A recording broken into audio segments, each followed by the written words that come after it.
Hey, so if you need to make more sales now for your job or for your business, I need you to forget about overcoming objections. In fact, I'd love to be able to go, who first invented let's overcome objection? I'd love to be able to go back and slap them.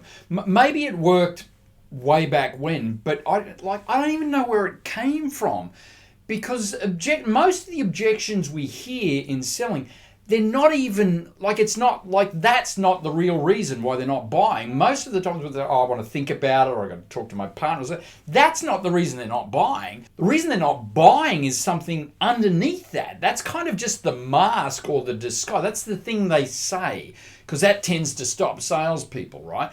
And they know the YouTubes as well. They've watched all of the things that say salespeople say this. They know that. They've heard it a million times. So, and I mean, to even start with, anytime you're overcoming an objection, aren't you kind of defending something that they've already said? So in other words, I'm saying your price is too high. Oh no, your price is not. You're kind of now going into a war with your customer. You're almost having an argument with your customer. Whoever thought that it was a good idea? Yeah, let's start arguing with our customers. Makes absolutely zero sense to me.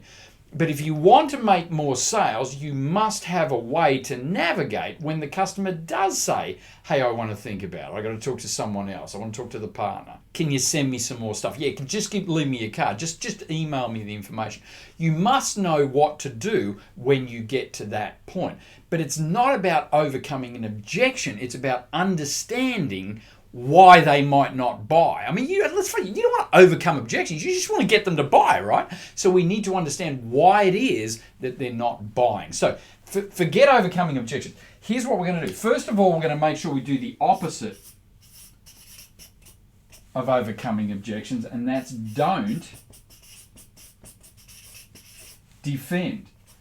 Don't combat it. Don't try and make them feel stupid for having the objection. Don't just flip off something that you say to every customer every time, because they'll know, all right? So don't defend it. The first thing that we want to do, when the customer gives us an objection, the first thing we want to do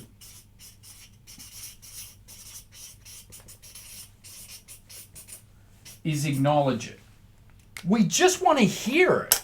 Think about it just from a human perspective. In any conversation, what do we want as a human being if we're talking to somebody else? We want to be heard and we want to be understood. But somehow in sales, I thought if the customer's got an opinion, if the customer's got a thought, we're going to bat it back to them. We're going to overcome it. We're going to defend it. No, acknowledge it. Understand where that's coming from. Show some empathy. So, yeah, I see. Okay, fair enough. Thanks. Thank you for bringing that to my attention. If this is a genuine reason that they might not go ahead, I don't want to defend it. I want to thank them thank you for telling us that's what was standing in the way. Thanks for bringing that to my attention. So acknowledge it, hear it, and what we want to do, we want to actually. That's step one. Then step two.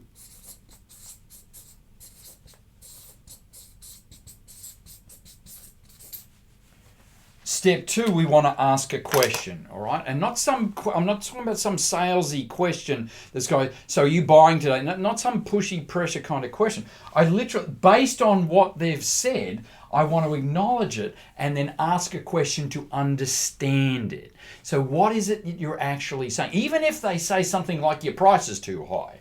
Look, I appreciate you sharing that with me. Or if the price is a concern for you, I'm so glad you've brought that up. Can I ask you what your concern is around price? Or can I ask you what part of the price is causing you a concern at this point? So I don't want to bat. This is not a trick. This is not a technique to hey, they say this, say this. I want to actually understand truly what it is that their concern is. I want to know the truth, all right? And if you keep overcoming objections, you keep batting back to them and trying to defend them, they're going to stop talking. They're going to close up. I say, well, what's the point, all right? This person's not listening to me anyway.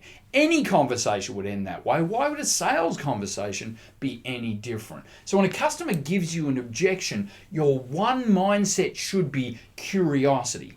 What does that objection really mean? What is behind that objection? I know they're saying this, but what does that mean? That's what we do as humans. We never say exactly what it is that we feel. We say something else, And if the person wants to know a little bit more about that, they're going to dig a little bit deeper. This is what we do. This is how we communicate as human beings. Selling's no different. So when the customer brings up a concern, object, and here's the beauty of it, you don't need 500 different ways to overcome objections. You just need this one thing. How would you like one way to overcome every objection every time? This is it. Just don't defend. Don't defend. Even if they say, look, you're ripping us off and your price is way too high, do not get defensive. Acknowledge their right to express their opinion, their thought, their feeling. They're the customer at the end of the day. Acknowledge it. Thank you. Thanks for sharing that. Thanks for bringing that to our attention, and ask a question. What makes you think that? Obviously, if you're saying that, there's a reason for that. Do you mind if I ask you what that is? Really, it's really hard to get that question wrong as long as you're making it about them. Curiosity, help me understand you. Not a question designed to, now I'm going to launch into this. A question designed to understand where that concern is really coming from. Get there and help them with that, and you'll be moving much closer to closing that sale. So forget it. It's done. Overcoming objections is over. Connect with your client in a meaningful, truthful, authentic way, and you will close more sales. Hey, if you like this and the psychology behind this, why don't you jump onto a free masterclass where I'm going to give you the 3 big secrets to triple your sales in the next 60 days. I'd love you to join me in the class.